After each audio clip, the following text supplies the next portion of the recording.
So welcome to Tarun IAS. My name is Rohit Kumar. आज हम बात करेंगे म्यांमार की सिचुएशंस को लेकर। जैसा कि आप सभी जानते हैं कि म्यांमार में आज भी मिलिट्री कुप्स हैं, मिलिट्रीज के रूल्स वहां पर आजकल हैं।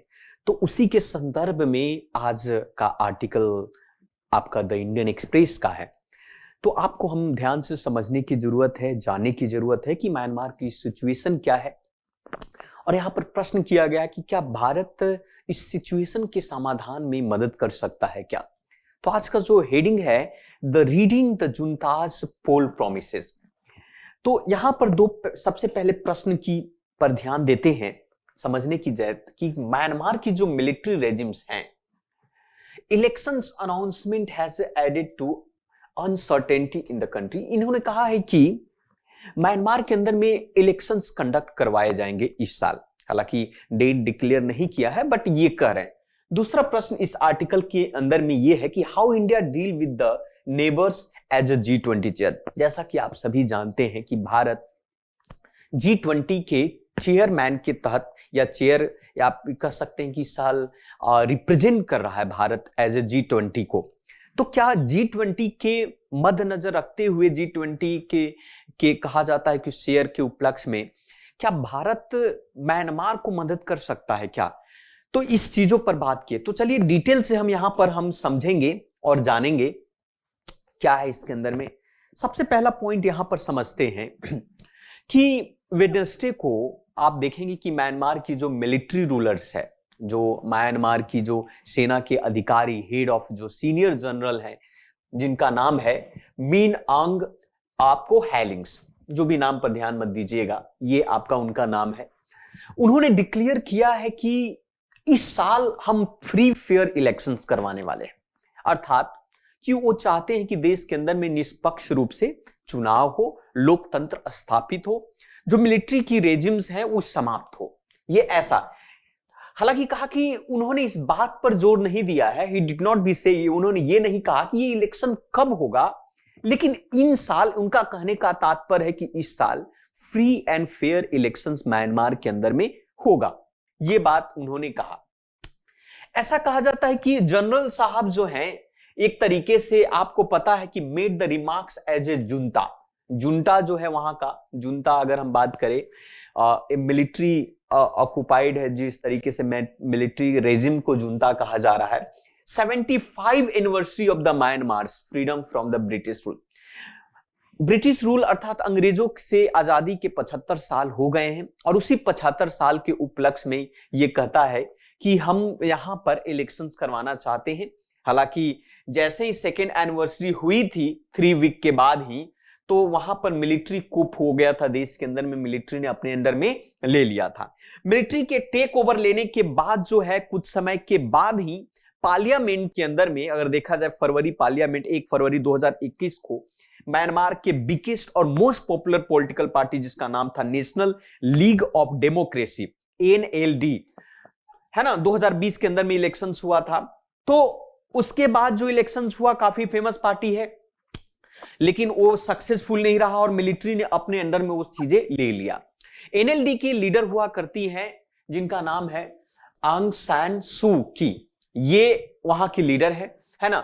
जो प्रो डेमोक्रेसी मूवमेंट वो चला रही थी काफी दिनों से, और उन पर 5 जो है एलिगेशंस लगाया गया था कि करप्शन के चार्जेस लगाए गए थे उनके ऊपर, और उस करप्शन के चार्जेस में उनको 7 साल की सजा मिली थी। और उन 7 साल की सजा में ऐसे ऐसे आप देखेंगे तो करीब करीब 5 उन पर एलिगेशंस लगाए गए थे। उनके अनुसार से करीब 33 साल तक उन्होंने जेल में बिताने की बात कही जा रही थी। 33 साल तक की जेल की बात है। सो टोटल जेल टर्म उनका था 33 साल का, है ना। 5 करप्शन के चार्जेस लगाए गए थे। All cases against to have been declare as a, उन्होंने कहा कि अपोनेंट्स का, उनका कहना था कि ये जो केसेस था बेबुनियादी था वो केसेस। फिलहाल इस 70 साल की हो चुकी है सू किंग। तो उन्होंने इस बात को कहा कि भाई मिलिट्री कैंप्स इसके अभी है। इसके अलावा जुंता ने जैसे ही टेक ओवर किया, वहां के गवर्नमेंट को टेक ओवर किया, टेक ओवर करने के बाद जो है, जो अपोजिशंस वाले थे उनको करीब 15,000 ऐसे पॉलिटिकल अपोनेंट्स को जेल में डाल देता है। और डालने के बाद जो है प्रो डेमोक्रेसी एक्टिविस्ट जितने भी हैं लास्ट 2 साल तक उनको जेल में डालकर रखा। लेकिन वेडनेसडे को, बुधवार को, वहां 7,000 प्रिजनर्स जो थे उनको इस स्वतंत्रता दिवस के अवसर पर उनको रिलीज किया गया, जिन पर क्रिमिनल्स के चार्जेस लगाए गए थे। रिपोर्ट के अनुसार माने तो पॉलिटिकल प्रिजनर जो हैं उनमें से एनएलडी के बहुत सारे पॉलिटिकल प्रिजनर भी जो थे जेल में थे उनको भी स्वतंत्रता दिवस के अवसर पर उनको रिलीज किया गया है ना। अब इसी स्वतंत्रता के उपलक्ष्य पर वहां के जो जनरल साहब हैं कि बोल रहे हैं कि फ्री फेयर इलेक्शंस होगा। अब इसी के अंदर में एक स्प्रिंग रिवॉल्यूशंस की बात की जा रही है।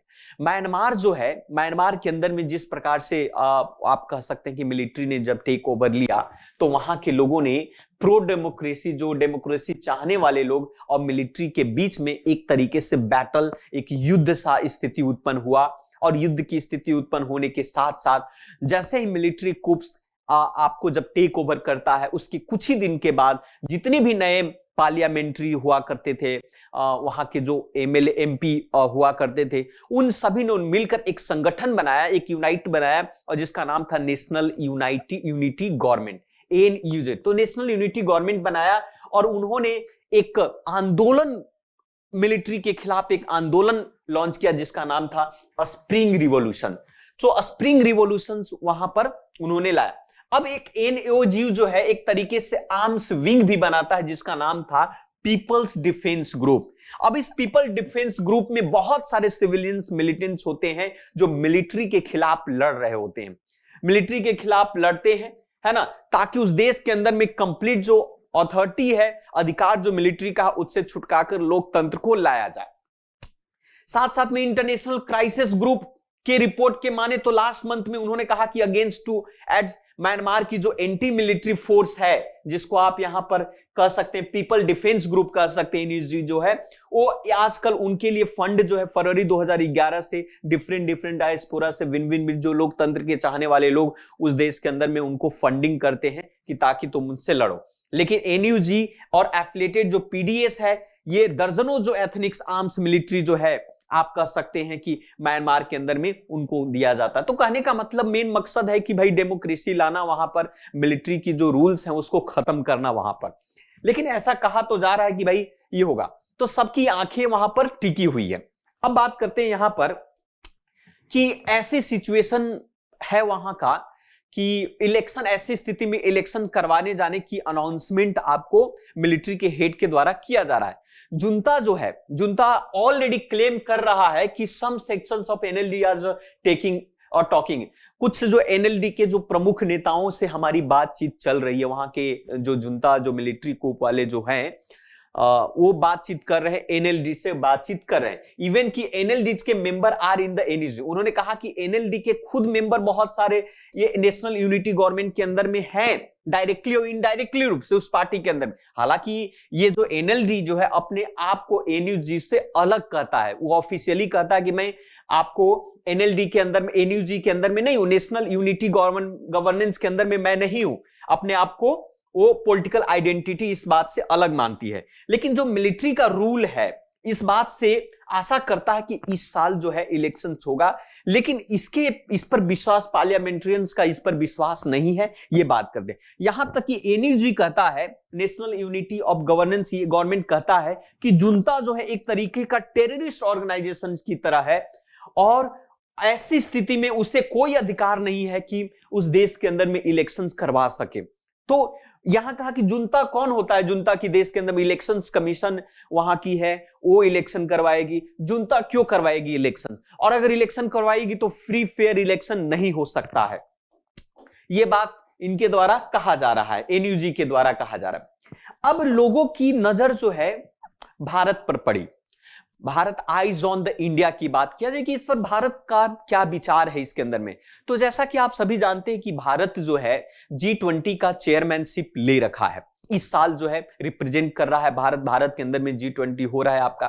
और ऐसी स्थिति में आपको यह भी पता होना चाहिए कि करीब भारत और म्यांमार के बीच की जो बॉर्डर शेयरिंग की बात किया जाए तो 1643 किलोमीटर लॉन्ग बॉर्डर म्यांमार के साथ हम शेयर करते हैं। खास करके इंडिया, म्यांमार, चाइना स्ट्रेचिंग है आपका, ट्राई जंक्शन बनता है अरुणाचल प्रदेश के अंदर में। वहीं इंडिया म्यांमार बांग्लादेश का ट्राई जंक्शन आपका मिजोरम में बनता है।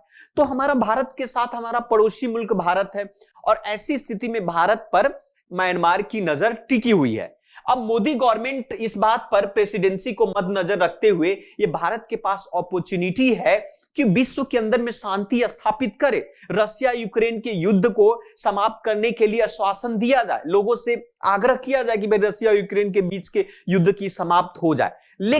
लेकिन भारत को इस बात पर भी ध्यान देने की आवश्यकता है कि विश्व शांति से पहले जो है भारत का अपना पड़ोसी मुल्क, अपना पड़ोसी देश में भी शांति स्थापित हो जाए।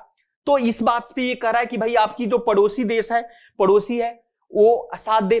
G20 के अलावा जो है इसमें इंडोनेशिया भी रिप्रेजेंट कर रहा है, साथ साथ में एशियान के तरफ से भारत के साथ। इंडोनेशिया के प्रेसिडेंट जोको विडोडो ने भी इस बात से प्रयास करने की बात कही है कि भाई वहां पर डेमोक्रेटिक ट्रांजिशन हो, वहां पर इंटरफेरेंस खत्म हो। इंडोनेशिया में look also be wider support to G20 and what will be the biggest challenge to Asian leader के साथ इस बात पर कही जा रही। तो एक भारत की बात कही जा रही है। यहीं पर कहा जा रहा है यूएनसी की जो रिजोल्यूशन है, एब्सटेनिंग ऑन द यूएनएसी रिजोल्यूशन की बात है कि भाई यूएनसी ने जो प्रोक्लेम किया था कि हम किसी प्रकार से म्यांमार में शांति स्थापित हो और वहां पर डेमोक्रेसी लागू हो, तो इस बात पर भी कहा गया है। तो दिसंबर में भारत के साथ रशिया और चाइना ने abstain on the first ever resolution adopted by UN security council on the Myanmar के लिए जो यूएन सिक्योरिटी काउंसिल ने जो अडॉप्ट किया था रिजोल्यूशन, उससे अपने आप को दूरी बनाने की कोशिश की थी। सो रिजोल्यूशन कहता था कि एंड टू द वायलेंस। यूएनएसी का जो रिजोल्यूशन था उसमें कहता है कि वायलेंस जो है वो खत्म हो वहां पर, and the release to all political prisoner including to Suu Kyi. तो उन्होंने कहा कि भाई आप वहां म्यांमार में वायलेंस खत्म करो और जितने भी प्रिजनर हैं, जितने भी कैदी हैं, उन सबको रिलीज करो इंक्लूडिंग सू की का।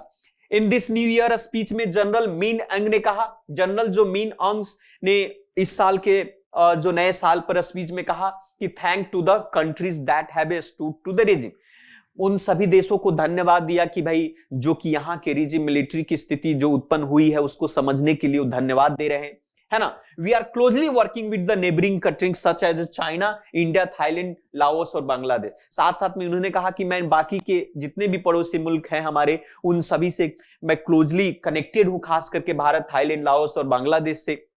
वी विल वर्क टुगेदर, हम लोग साथ मिलकर बॉर्डर स्टेबिलिटी और डेवलपमेंट करेंगे। साथ साथ में ये भी कहा कि भारत और चाइना और रशिया जो है जिस प्रकार से म्यांमार को आर्म्स सप्लाई करता है, इसके लिए भी उन लोगों ने धन्यवाद दिया। तो ये बातें चल रही है इसमें, लेकिन अब एक प्रश्न यहां पर उत्पन्न होता है कि should India reconsider to ties with the junta? क्या भारत को जुंता की जो कंसिडरेशंस है उसको कंसीडर करना चाहिए या नहीं, उनकी बात को माननी चाहिए या नहीं, इस पर बात है। क्योंकि aside from normative issues, chaos inside Myanmar में जो कास्ट है उसको लेकर बहुत सारे एग्जाम्पल में माओवादी जॉब स्कैम्स हैं, तरह तरह की बहुत सारी समस्याएं म्यांमार में उत्पन्न हो रहे हैं। बहुत सारे मिलिट्री ग्रुप से मिलिटेंट हुआ, एथनिक्स ग्रुप, ये सब आ रहे हैं। यहां तक कि ये भी कहा गया है कि भारत की अगर हम बात करें तो बहुत सारे इलीगल्स माइग्रेंट्स जो है म्यांमार का वो भारत में आ जाते हैं, तो उसको लेकर भी इस पर बात करने की बात कही जा रही है। साथ साथ में अकॉर्डिंग टू एक अनऑफिशियल एस्टिमेशंस के अनुसार से कहा जा रहा है कि 50,000 people are now taking refugee in the 4 Indian state. Bharat के 4 राज्यों में करीब 50,000 से अधिक ऐसे माइग्रेंट्स हैं, इलीगल माइग्रेंट्स हैं जो भारत के अंदर में रह रहे हैं। खास करके मिजोरम के अंदर में 40,000 आपके म्यांमार के लोग मिजोरम में रहते हैं। वहीं पर मणिपुर में 3,000 और अरुणाचल प्रदेश में 150, नागालैंड में 250, ऐसा अनऑफिशियल रिपोर्ट भी देखने को मिला है। दिल्ली जो है विच इज नॉट साइनेटरी, दिल्ली ने इंटरनेशनल कन्वेंशन और रिफ्यूजी का साइन नहीं किया, इसके बावजूद भी यहां पर लोग रह रहा है। So along the refugee are said to be at least 40 member of the deposed to parliament. सो इस चीजों पर बात कही जा रही। साथ साथ में यह भी कहा जा रहा है कि they want to Delhi to invest in the energy not to junta, India on to turn. तो दिल्ली को यह भी सजेशन के तौर पर कहा जा रहा है कि भाई आप जो है हमारे देश के अंदर का जो नेशनल यूनिटी गवर्नेंस है उसको सपोर्ट करने की जरूरत है, ना कि जुंता वहां की टेररिस्ट ऑर्गेनाइजेशन की तरह काम कर रही, भले मिलिट्री कुप्स है पर टेररिस्ट की तरह काम कर रही है। और म्यांमार के अंदर में डेमोक्रेसी को लाना बहुत जरूरी है। तो भारत को चाहिए कि डेमोक्रेसी को, म्यांमार के अंदर में डेमोक्रेसी को मेंटेन करने में वो सपोर्ट करे, और वो भी किसे सपोर्ट करे, एनयूजी को सपोर्ट करे, ना कि जुंता को। तो ये म्यांमार से संबंधित जो चीजें हैं आपको इस आर्टिकल में मेंशन किया गया था। तो ये था आज का article. So thank you very much, मिलते हैं फिर से दूसरे वीडियो में। बाकी इस चैनल पर आप बने रहे, इस चैनल को सब्सक्राइब करें। Thank you.